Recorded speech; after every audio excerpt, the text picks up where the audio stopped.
So, welcome again to the third and final session for this training.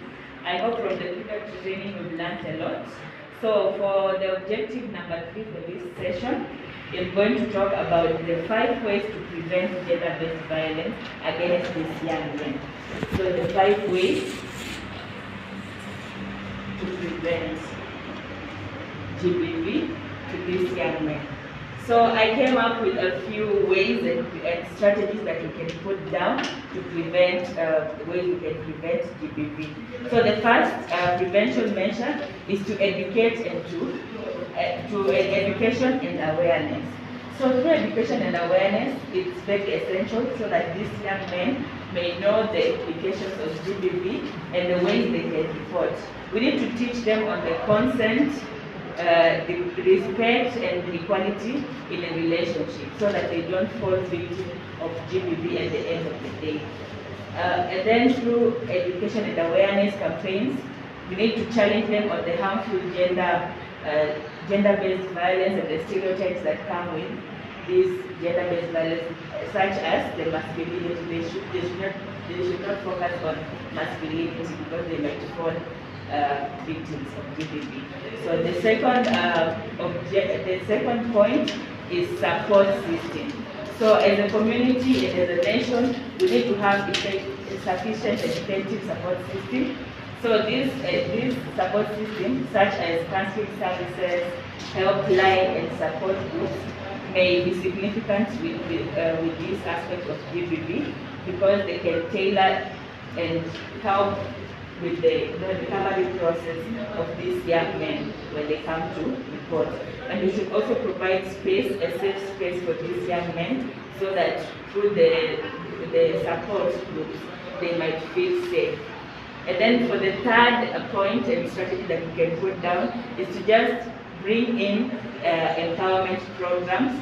So by implementing these empowerment programs, it will equip these young men with skills to recognize the challenges of GBV, and by implementing the intervention and training on conflict resolution.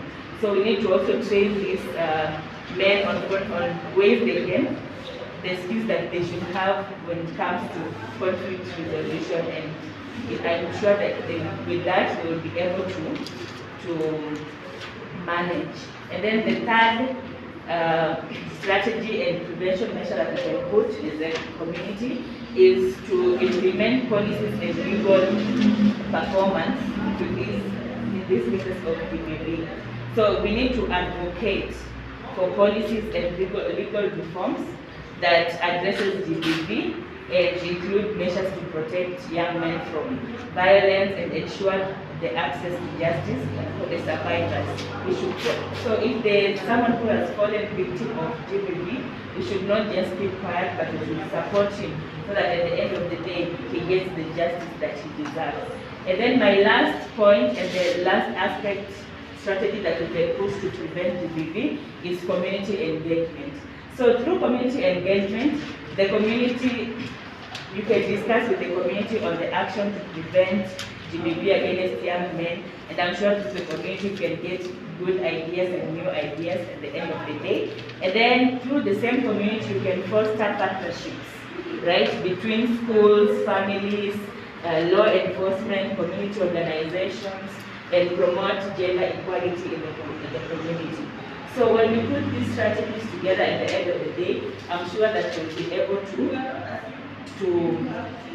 cater to this gender-based violence, especially to young men. So any question? Yes? Hi everyone, I'm Martina Kate. I have 2 questions.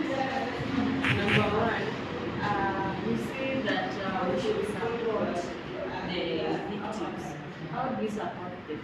So these victims, you can support them mentally by just being there and available to them. If maybe the victim is from your family, just make sure you offer that, when there is that closeness in the family, someone will feel safe and then they may feel they're not alone. And then I talked about the group, social groups. So you can form such a group for victims who have fallen, who are victims of GBV, and when they see that they are together, they will feel safe. Yes. Okay, my last question is, what kind of programs can we put in place? You talk of programs put in place to prevent GBV. Which kind of programs do we put in place to prevent? Okay, thank you for the questions. So the programs that we can put down to prevent this GBV is counseling. Ensure you do frequent counseling, not just once but frequent, so that these guys, they may feel that, you know, when you are counseled, your psychological state is being, you know, managed and supported. And also through the support groups I talked about, ensure you also create that, which is good for them to be in support groups, and also through education. So in conclusion, I've talked about 3 aspects.